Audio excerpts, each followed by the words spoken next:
to talk about two of our projects when it comes to biking in school. The first one I will talk about, we call Norway Hjertesone, Hjertesone, and it's a project for safe car-free zones near schools. The other one, Cyklokoalícia.no, we will launch actually next week, and we will translate it into bicycle skill. Both the Hjertesone and bicycle skill are national projects with a purpose to make more children and youth using their bike on a daily basis. The Hjertesone is a collaboration amongst the NGOs and public administrations. I will now first tell you about the whole Hjertesone project. The mission when it comes to a Hjertesone is to ensure a safer commute to schools. And by Hjertesone, we consider the school grounds and immediate surrounding area, including any nearby roads that lead to the school grounds.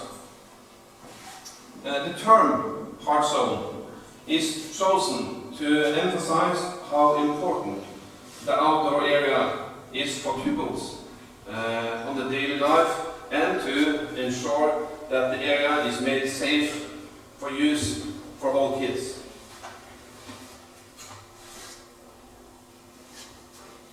So, some information about the why of the Hjertesone project. All the stakeholders, the parents, the school board, the pupils, and the municipality can contribute towards ensuring a safe space on and around the school grounds. The Hjertesone entails ensuring that the pupils are priority number one, and the resulting restriction of car traffic in the Hjertesone and the creation of a safe pickup and drop zone will be beneficial for all.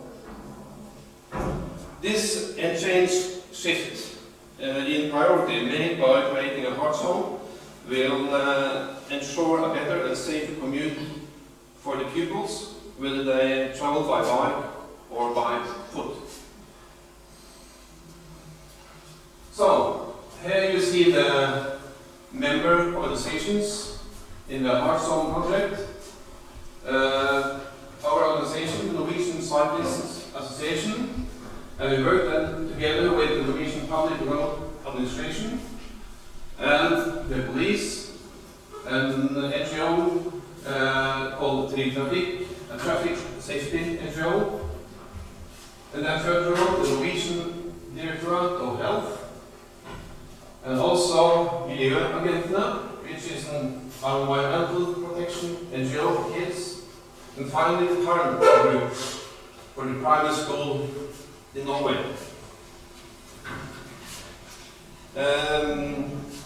So we have worked out this Hjertesone project since 2016 to establish Hjertesones around schools in Norway.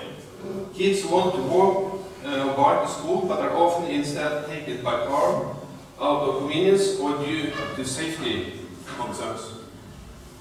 But we know the school grounds and surrounding areas are safer when there are fewer cars around. We also know that safe options for the kids to commute to school by bike or by foot can encourage people to choose other actions for getting their kids to school.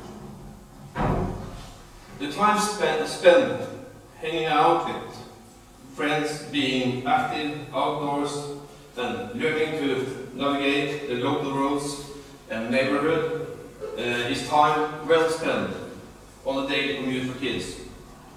And the bonus is the positive impact that this has on the local environment and climate.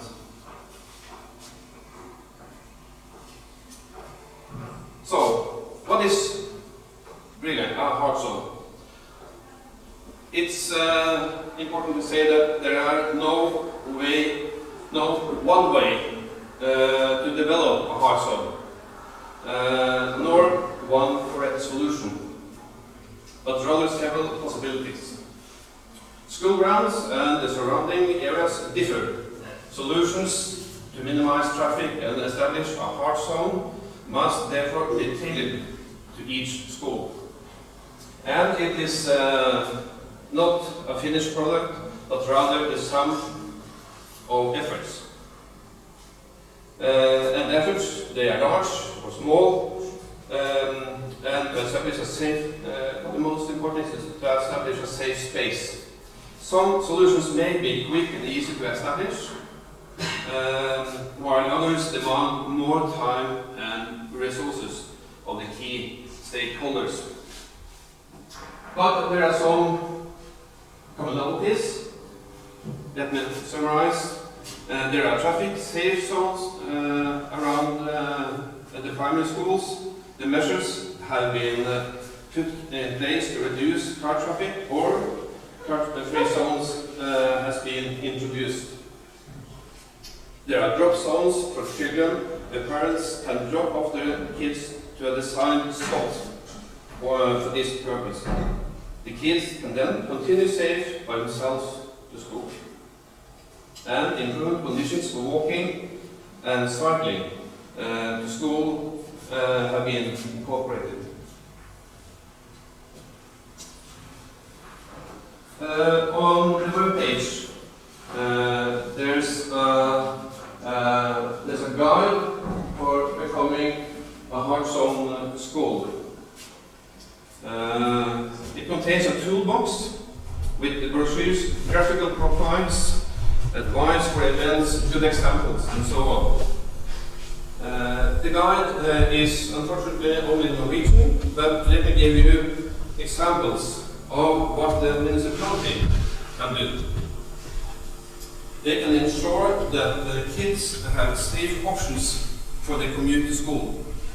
And they can assess any local commutes to school and evaluate dangers and risks for kids along the available paths. And online plans for safe, current commuter paths. They can encourage schools to establish a hard zone and encourage commuting on foot or by bike. They can provide incentives for schools to enact activities tailored to their local area. And they can establish and engage a network for sharing best practice and experiences with hard zones at their schools.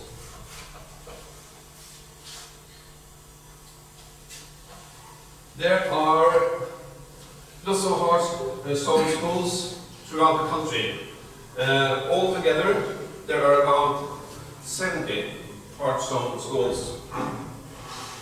And in the city of Bergen, they have decided to develop hard zones around all primary schools.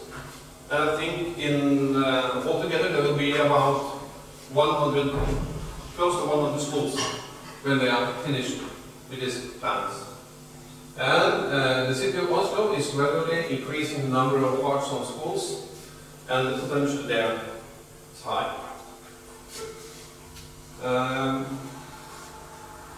This was a presentation about the hard zones, and I will continue to tell about the next other project when it comes to parking school.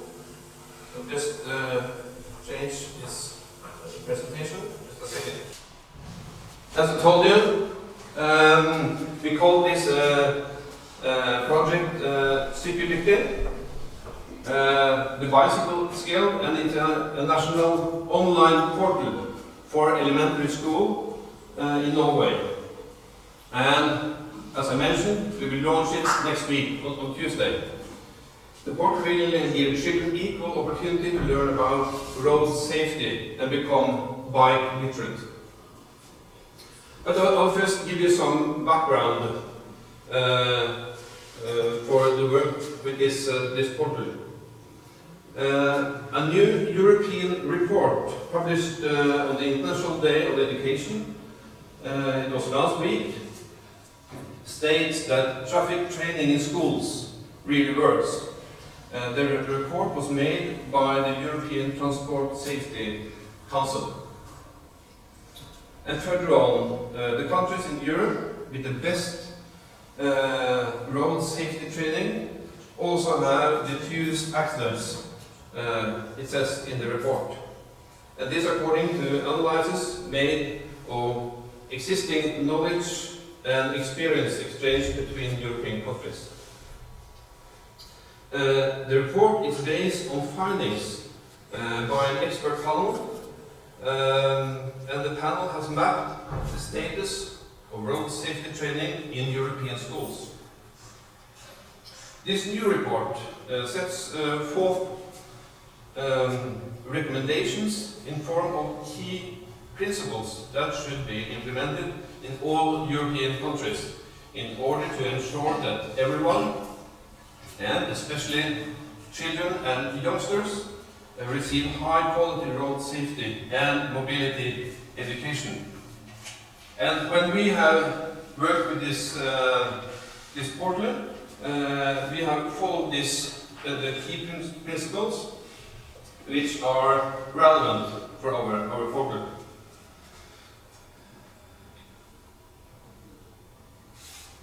So, let's see if I can show you a video about how we have worked to make the portal when it comes to video and e-learning.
The basic thought is that habits and attitudes are formed early in life, and it is important to start teaching children about cycling and road safety at an early age, so they can make quick decisions and smart choices. In this way, we want to increase the value of the bicycle as an efficient, social and environmentally friendly means of transport. And this is also the message in this video. Let me give you some more background about the project. For us, in our organization, it is essential to contribute to two political goals. 8 out of 10 children should walk or bike to school. Do you know how many there is today in Norway? Sorry? 2, 3. Actually, it's 6. Some more than 6 of 10, isn't it? Yes. So it's in a quite good level, but we want to make it even better. There's a vision of no one killed or seriously injured in road traffic. And 0 children, no children at all, aged between 0 and 14, were killed in road traffic in Norway in 2019. On average, over the past 5 years, 35 children have been seriously injured in traffic each year. And it's this project with the Sykkeldyktig will be a part on important work to get the children get information so they can be in the traffic in a better way, in a safer way. It is important for road safety that children have sufficient understanding of traffic in addition to cycling skills. And curriculums in Norway specify the school's responsibilities in providing the pupils with cycling skills and knowledge in road safety. In addition, cycling contributes to, as you know, reduce the GHG emissions, has positive effects on the environment, and has several health benefits, of course. Based on an international action in traffic safety, we created a forum for collaboration together with these organizations. It is the Norwegian Council for Road Safety, the Norwegian Automobile Federation, the Norwegian Cyclist Federation. And the purpose was to ensure that good conditions and clear responsibilities between road safety education and cycling training in school. The organizations, we agreed on developing a joint portal for teachers in primary school, and it is for the grade 4 to 7, providing information in teaching road safety and cycling skills. The target group is mainly teachers in primary school and the pupils. The bicycle skill will contribute towards giving children equal opportunity to learn good cycling skills and basic knowledge of road safety. At the portal, teachers will find everything needed for teaching cycling and road safety, the classes in primary school, the propositions to curriculum, publications, guidance films, and information about practical exercises, as well as theory, which can be used in class for exercises and tests. The bicycle skills also contain modules for online learning with the use of interactive tasks. Movies and practical examples will further aid the children in the part of the learning process. Through this portal, we will also contribute to strengthen the cooperation between schools and parents, aiming to increase the number of children biking to school. This is the front page of the portal. And on the top, on the left side, there are tabs for both teachers and parents. And at the right side, on the top, there are special login tab through the national platform for teachers in Norway.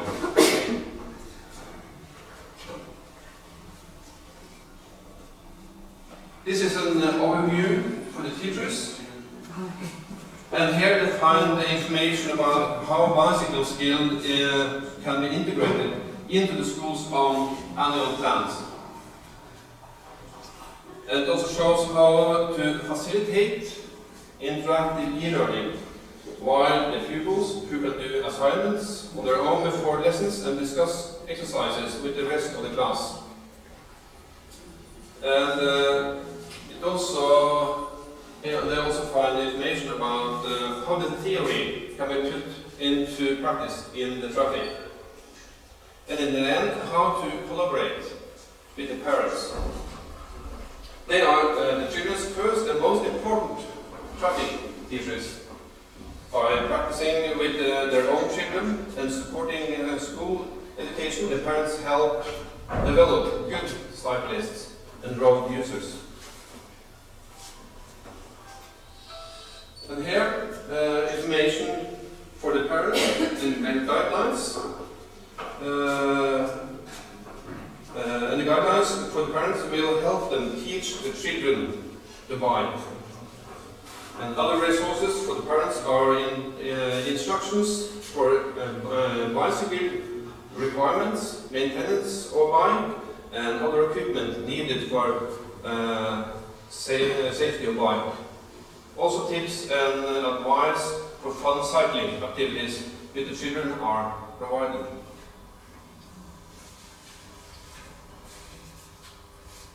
Just some more information about the structure of the portal for the teachers.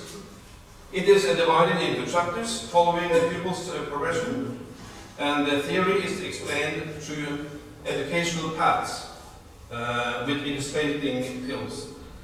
And both theoretical and practical exercises are included in the program. And discussion exercises are designed to be used individually, in groups, or with the school class.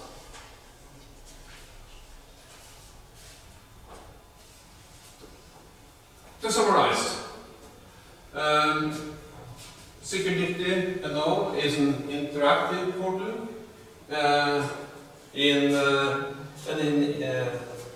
addition, this is really a groundbreaking collaboration in Norway.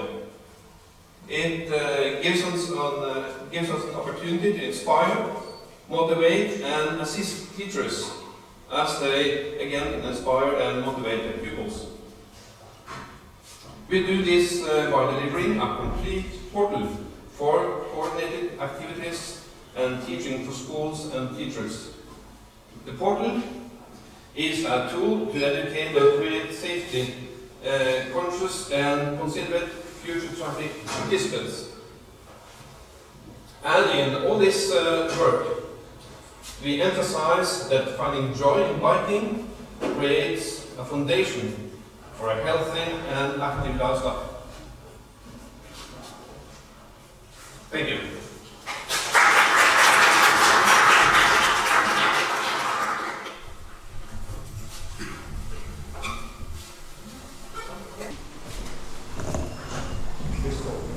Ďakujem pekne za dve prezentácie. Tá prvá o Hjertesone bola trošku blízka aj nášmu prostrediu, pretože viete, že v Českej republike existuje projekt Bezpečná cesta do školy, ktorý zase vlastne bol inšpirovaný britským projektom a myslím, že takéto podobné projekty sú vo viacerých mestách. A ja položím prvú otázku, ktorá sa týka roli detí v tomto projekte, lebo v tých spomínaných v Českej republike a v Británii deti sú mapujú takými aktívnymi mapujúcimi ľuďmi, tí, ktorí vlastne zistujú, mapujú, aká je situácia a prezentujú oficiálnym autoritám ich navrhované zmeny. So the question is concerning your first presentation. So you mentioned Hjertesone as a very nice project where kids are involved. So what is their role? Are they active? Are they really mapping their environment? Because we know a similar project from Czech Republic or from Great Britain, where kids are actually like researching and mapping and presenting things to politicians and to officials.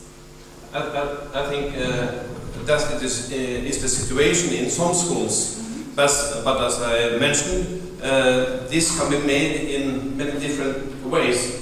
And you know, Mats, is it it varies. Common that the children are involved? I think so, but Yeah. it varies and it depends on how they are working on it. Yeah. It's not mandatory, but maybe it should be.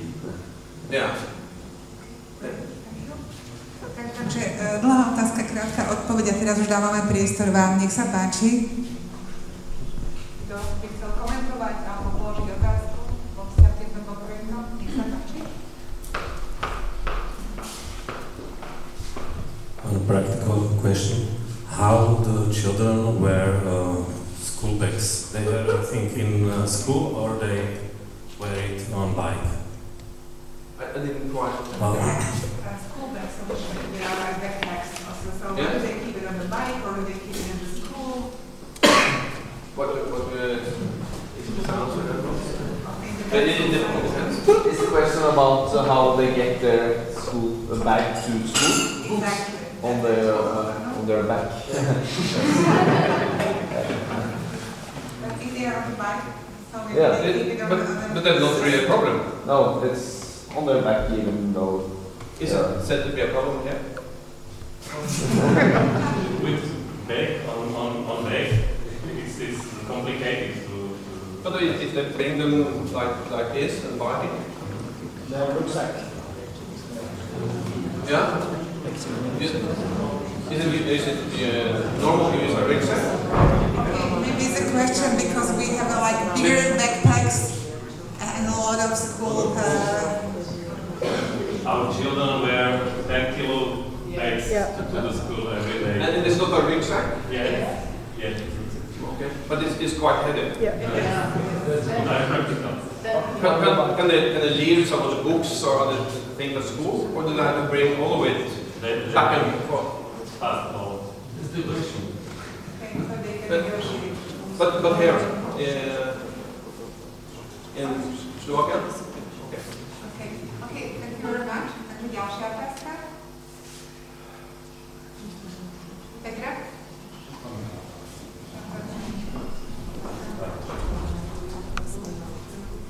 My question is, maybe you said it, sorry if I missed it.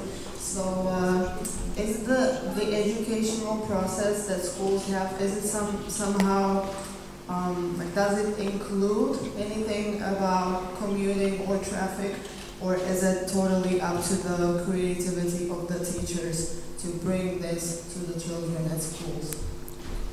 It depends. Sometimes the initiative comes from the municipality, so they will help the schools.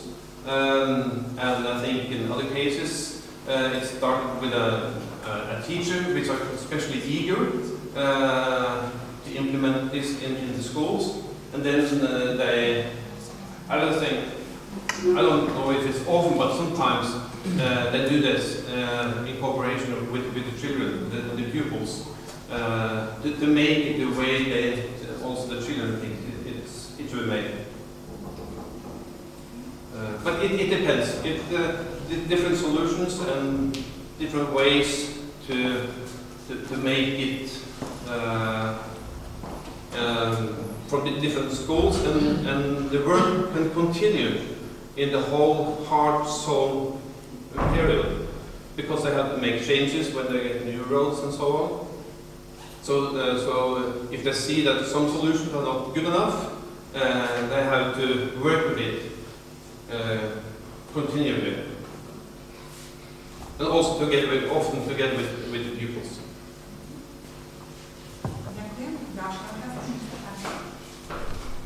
How do you cope with the local citizens who are affected by the restriction within the Hjertesones? People live there, they want to drive their cars close to homes, because this is the most strongest opposition. Yeah. I think it's a strong opposition also in close to many schools in Norway too. And I would say that it is important that the parents' organization at schools, that they work hard for it and says that this is important for our children. This is more important that you should bring your car close to the school. And if one drives their children to the school, then other parents say, "Oh no, I have to drive too because it's unsafe."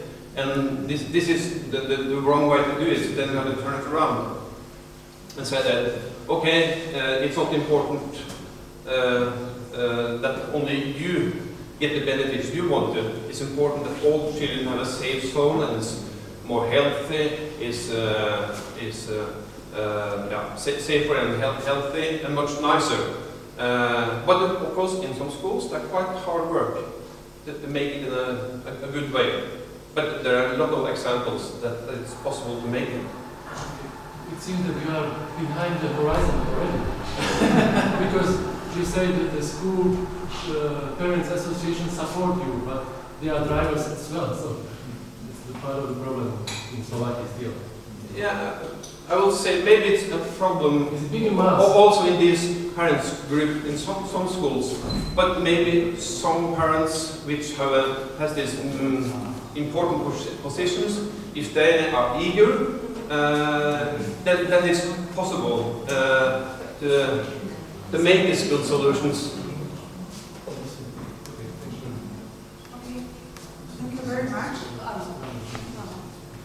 Dám ešte jeden obsahový koment tejto téme, lebo v svojej práci sa zaoberám práve mobilitou, aj participáciou a zisťovaním prieskumy, ktoré vlastne zisťujú, aké sú tie nastavenia, aké sú tu hodnoty. My sme zistili na otvore participácie, že veľké množstvo ľudí, keď je spýtané prostredníctvom dotazníka, tak vlastne dáva do popredia iné priority než parkovanie. Keď sa ich spýtame na kvality priestoru, ktoré chcú mať, keď sa ich spýtame na to, ako vnímajú potrebu bezpečného priestoru pre deti, alebo potrebu prítomnosti zelene, alebo bezpečných trás a chodníkov, tak vtedy ich dávajú na dosť vysokú úroveň.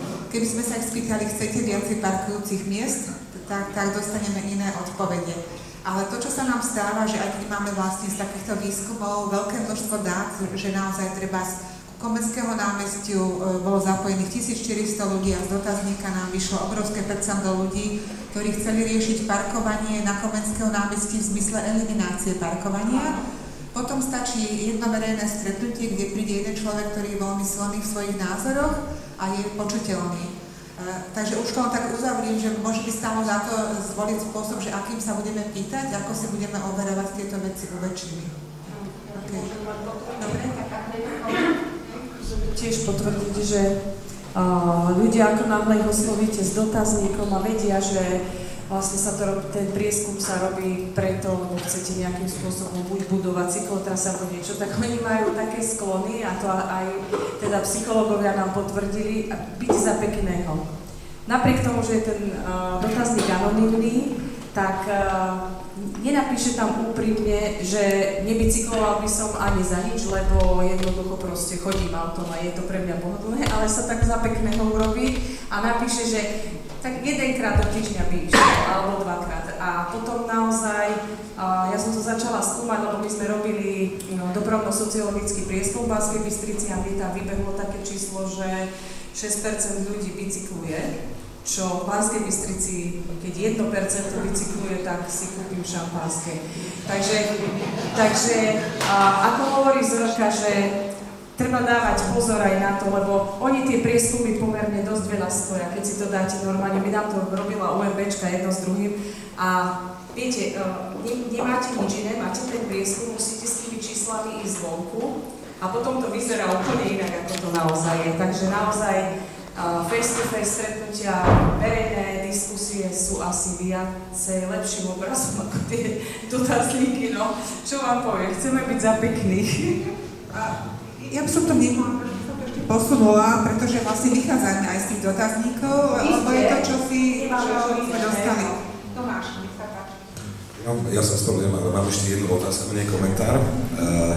A to k asi veľkému problému, to znamená, veľa Bratislavčanov sa odsťahováva z širšieho centra alebo z centra miest do satelitov a potom tam majú deti a myslia si, že tie školy v meste sú exkluzívnejšie a vtedy vzniká ten najväčší problém a taxi. Ako ste sa s týmto vysporiadali, keď tak v Norsku? So translate the question. Alebo chcete niekto predložiť? So, yeah, I got a question, please. So, there is quite a big problem in Bratislava, probably it was also in Norway, about the flying of the people from the centers or wider centers to the suburbs or satellites. And then the new families, they have kids there and they think that the school in the center is more exclusive, and sometimes it's true actually, right? Because you cannot have a foreign language exclusive school in the satellite, but you can have it in the city. So this is the most problem of the mama taxis, what we have, and how, if you solve this, or what is the possible solution for this kind of problem? Yeah, these mama taxis. How to transport the children from the suburbs into these the schools in. Or not how to motivate them to stay on the elementary schools, at least in the satellites. To stay at the schools. Yeah. Do you have to thought about that much? It's not a big problem in Norway because most pupils are going to their local schools. No, so I don't have a quick answer for that one, I'm afraid. Because I don't know about schools in Slovakia, but the public schools in Norway are pretty good. So we don't have like a big problem with people going to private schools. No, there are only a few private schools, and I think more than 90%, even more of the pupils, they go to these public schools. And mostly the schools are close to their homes. So I'm not sure what is the good solution here, but of course, if the schools are not good enough, then it's quite hard work. Actually, I think they are good enough. They are good enough. Parents, they don't think so. Okay, yeah. This is about the mentality, which for me is difficult to. Okay, so thank you very much. One final comment in Slovak and then announcement. Ja len zareagujem, v Rakúsku reagovali na problém suburbanizácie práve cez školy. V menších obciach vystavali veľmi dobré školy, ktoré sa stali aj športovými a komunitnými areálmi, aby rodičia mali pocit, že tam to dieťa dostáva mnohé iné veci, nielen to vzdelanie, ale samozrejme aj krúžky alebo športové kluby.